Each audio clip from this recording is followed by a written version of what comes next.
Howdy y'all, and welcome back to Country Fried Minis. I'm your host Cameron, the country boy in the big city, presenting to you once again from my temporary studio location. And today I've come before you to talk about my main jam, my favorite miniatures game, and perhaps the greatest contributor to my miniature collection addiction, Infinity the Game.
Now, those of you who know me will know that my main army is Hockey's Lawn, but lately I've been wanting to branch out into some other armies, and I recently got my hands on a second-hand set of US Ariadne.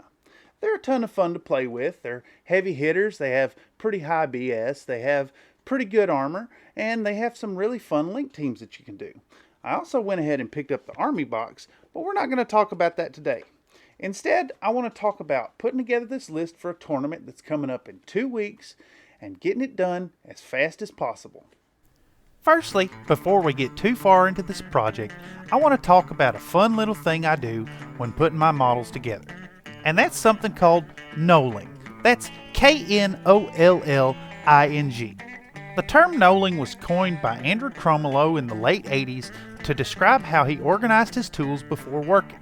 Today, knolling has kind of become this concept by which you organize your parts by their similarity, most commonly used when putting together Lego kits, but when putting together metal models without instructions, it works really well. Besides organizing the parts, we're going to go ahead and use these nippers here to clean up any tabs that are sticking out of the models before we go ahead and glue them together. And once they're cleaned up, we're going to go ahead and glue them together with help of our first guest palette today, my champ. Unfortunately, my super glue nozzle is all clogged up, so I'm going to go ahead and pour some out with the assistance of this here toothpick onto my guest palette, which works fine by me because I kind of prefer working this way anyways. By picking up the glue off the palette with the toothpick, it gives me a much finer control about where I'm going to place the glue, and I can put together the model with a light touch and using just enough glue instead of globbing it on and clotting up any detail. In this case, we want to use just enough glue to hold them together because I'm running a test game before I paint these models up, and I want to break them back apart before priming. Moving onwards, you might notice that I'm using some fancy resin bases by the company called Antennicitis Workshop. Since these bases have a bunch of sculpted detail, it's going to be necessary to remove a little bit from certain models, such as the stack of boxes present on this here Grunt Intel Rosalind Monroe. Commonly referred to as tactical rocks within the gaming community, these bits will still find plenty of use, so I'm going to cut them off carefully using a hobby knife and toss them into my bits box. And as you can see, once she's cleaned up, we're going to use a little bit of glue and assemble her like the rest of them. It really don't take much glue to get it done, and working off this little palette for the glue is a fantastic way to go about it. Here you can see I've got the models all put together and ready to be sprayed down, but you might notice that the riders are separate from the bikes. That's because we're going to go ahead and prime them up in a specific way to really facilitate painting these models. Thanks, my champ. Now, speaking of priming, I'm going to go ahead and start priming these models up with several really thin coats of Stynylrez white primer. Because of the style of painting I'm going to be using today, which you'll see in a moment, I'm going to make sure to keep these coats real thin, but apply enough of these thin layers to get a nice smooth coverage over the models. Over top of this white coat, I'm going to be using a very specific color of paint today. And that's Mr. Hobby Acrylic N87 Metallic Red. This paint is really nicely pre-thin and sprays out of my airbrush like a dream. I didn't deal with any clogging, any sputtering, or any issues at all. And just like that white Stynylrez primer, I've gone ahead and applied it to these bigger models in several thin layers to create a nice opaque coverage. Now, y'all might be wondering why I've chosen this very specific shade of metallic red. And that is simply for the unique theme of this here US Ariadne Force. There exists a trope in the Infinity universe that Coca-Cola is still a product and still widely enjoyed across the human sphere. Naturally, all the holdings of this company are controlled by US Ariadne, so today I'm going to be painting up the US Ariadne Coca-Cola Rangers. Getting back on track here, you can see that this paint also applies really smoothly when using a brush. I haven't had to use any water or any kind of thinner to thin it down to the right ratio, and it flows real smoothly even with the application of the little bit of fluid retarder I've added so that I can work with it as long as possible.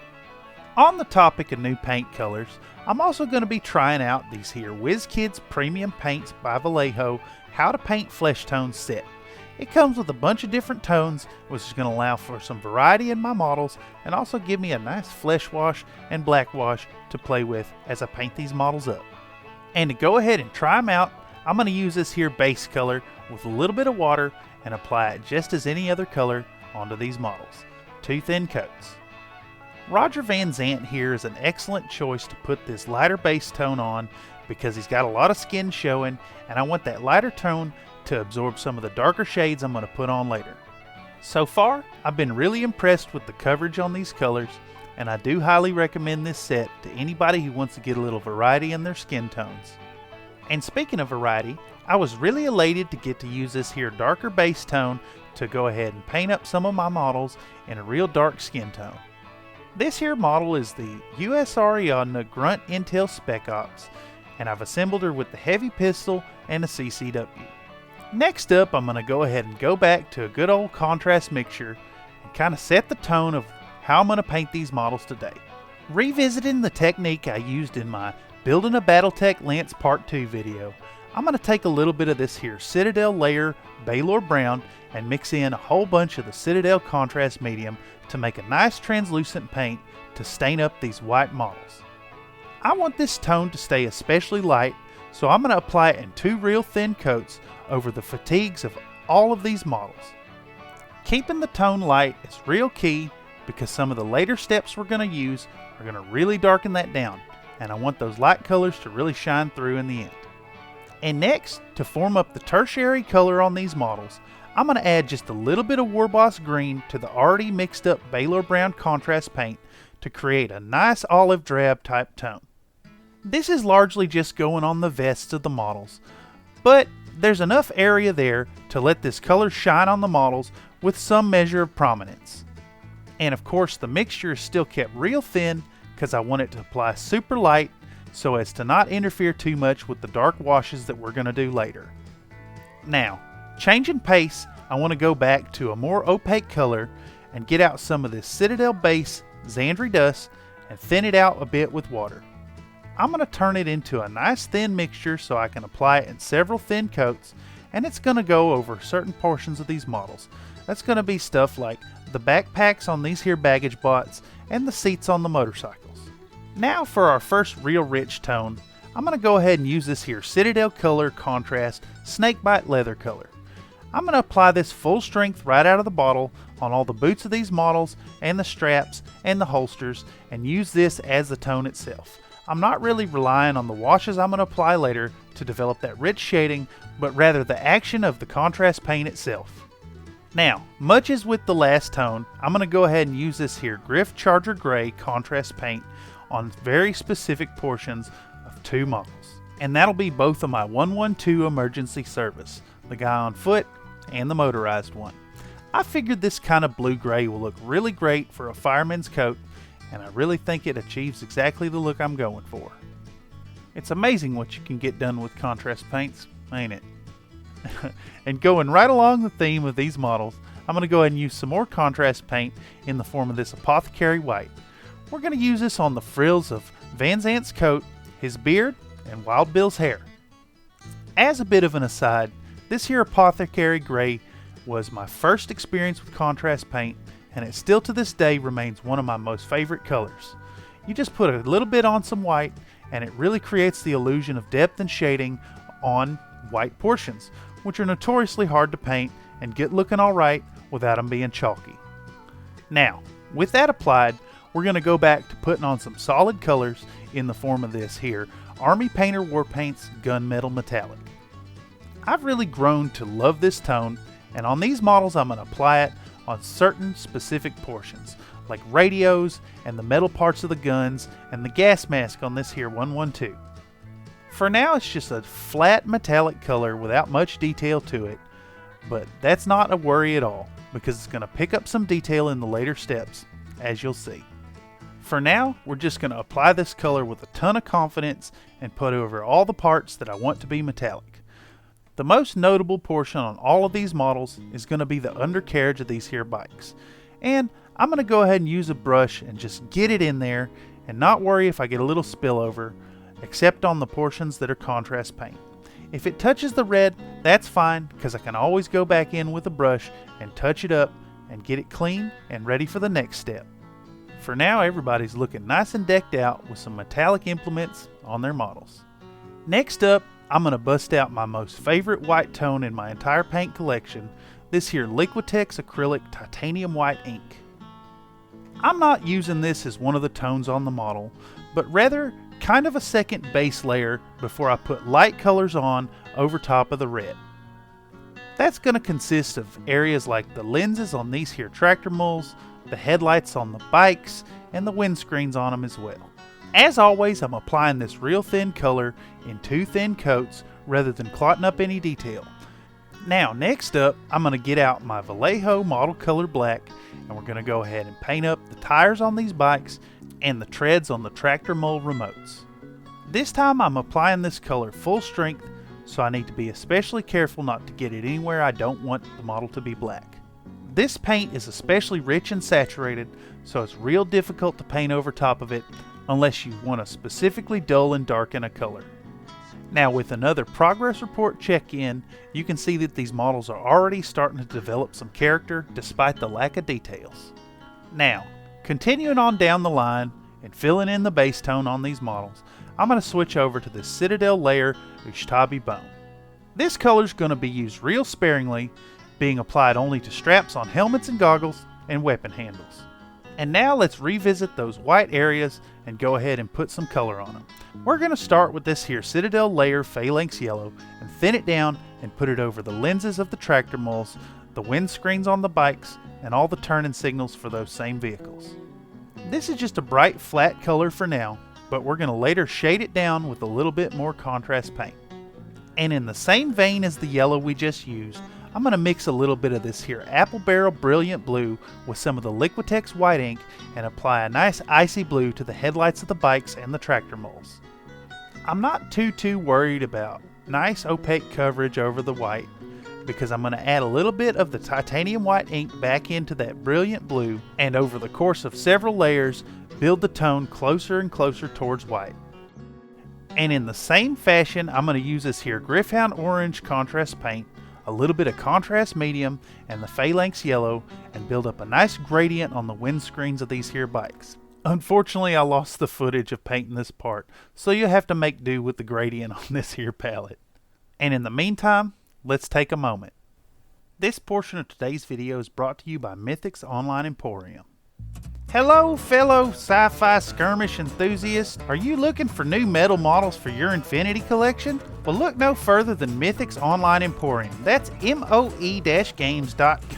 Mythic's Online Emporium's online store is both a wholesale outlet for retailers and an online extension of the retail stores located in Santa Cruz and Monterey, California. Whether you're a casual player or a tournament regular, Mythic has you covered. Check out this deal that they have on the brand new ITS Season 14 Tournament Pack featuring the brand new Yujing model, Bishi. Or just take a gander at this here Helena Troy Event Exclusive Edition model offered at 15% below MSRP. Mythic's online Emporium is sure to keep all the newest Infinity releases in stock, such as this highly anticipated Operation Blackwind 2-player set that's also set at a price point that's more than affordable for 2 players to really enjoy the game. And if that ain't enough to wet your whistle, they got everything else related to Infinity. Whether you're looking for blister packs of specific models, SWC packs to expand your collection, 2-player starter sets to get you and your friends into it, an army pack to start a brand new force, or an ITS tournament pack to support your own local tournament and get your hands on those sweet models, Mythic Games has you covered.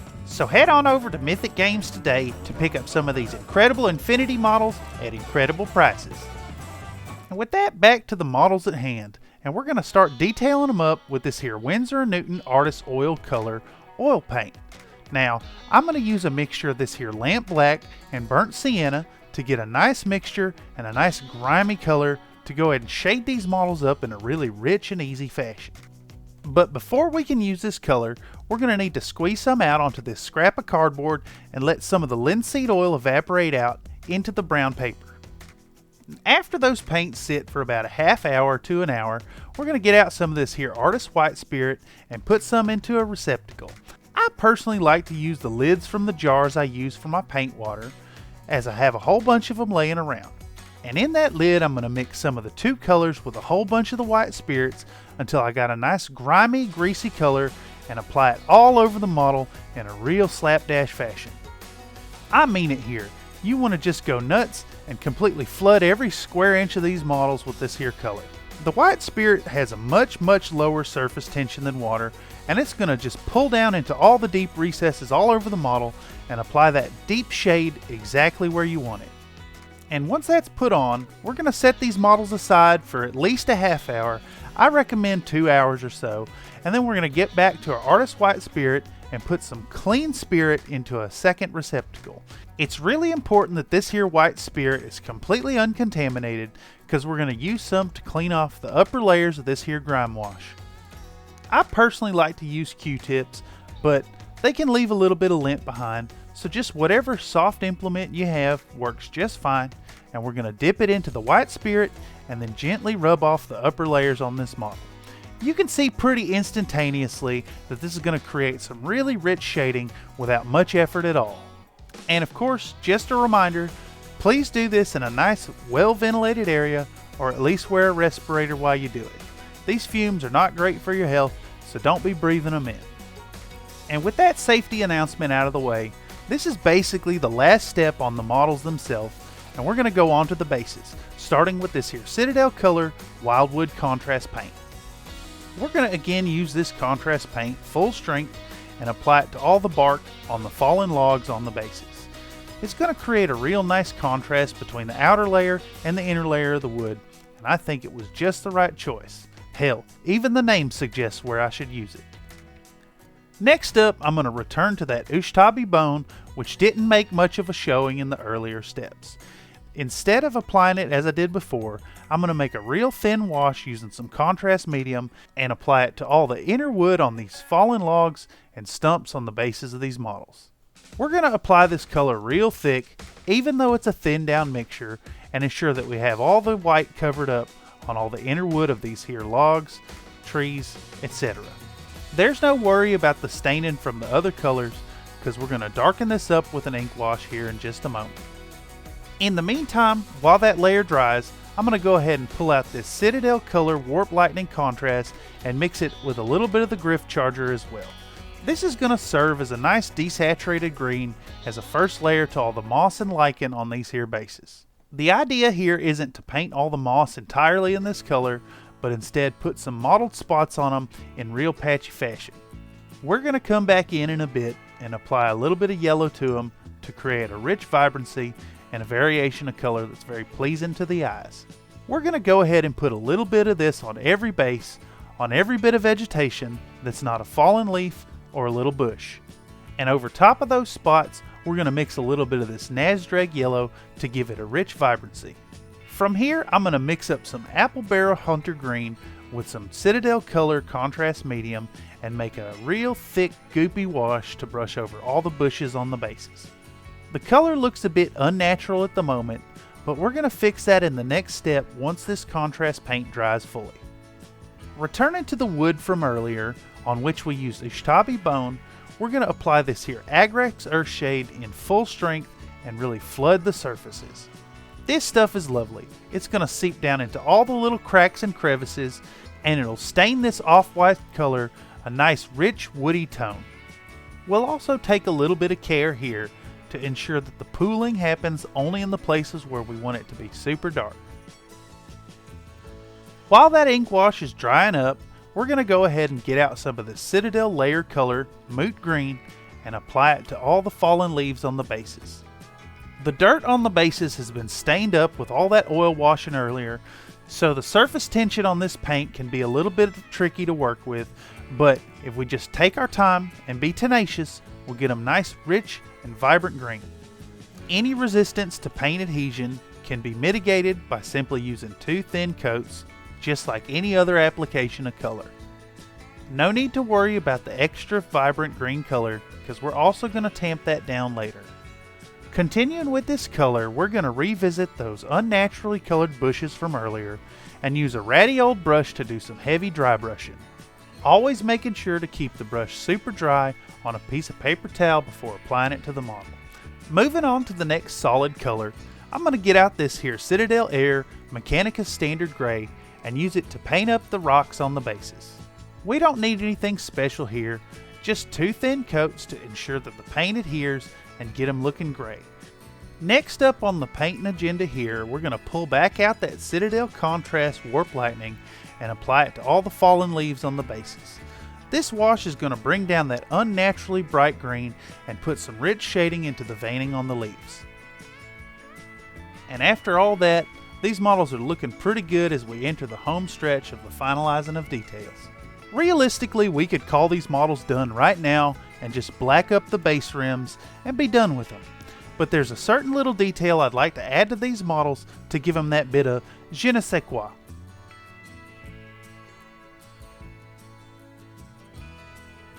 To apply that next step, we're going to need to get out our PVA glue and our second guest palette of the day, Matcha.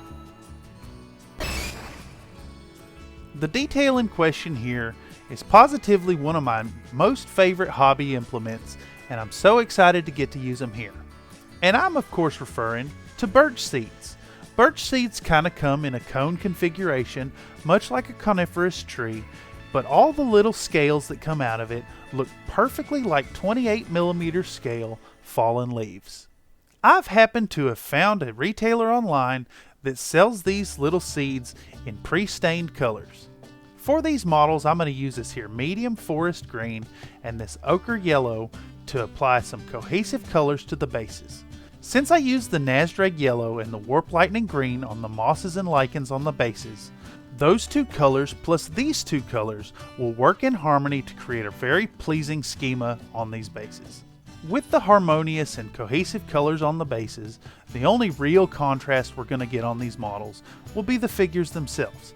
They'll stand out wholly from the bases, but also blend in nicely because we use that Baylor brown as the secondary color.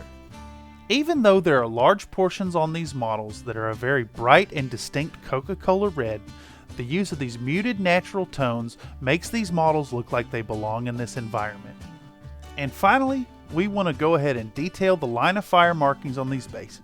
I've elected to use a camouflage green in the form of this Citadel Air Color Castellan Green, which will serve as the front arc on the models. I'm going to go ahead and apply this as usual in 2 thin coats and ensure that I have a nice opaque covering that clearly delineates where the model can see. It's important to be very accurate here because the front arc is exactly 180 degrees, and we also want to make sure not to get any of this green onto the brown of the base. And finally, we're going to revisit that Vallejo black paint and paint the back half of the line of fire markings, making sure to still maintain that brush control and keep the edges between the front and the back real nice and crisp. And with that, these models are done. Let's toss them on the turntable and get a close look at how these 16 models have come together.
again, these techniques have been a lot of fun to play with, and they got these models done to a very acceptable standard without a lot of work.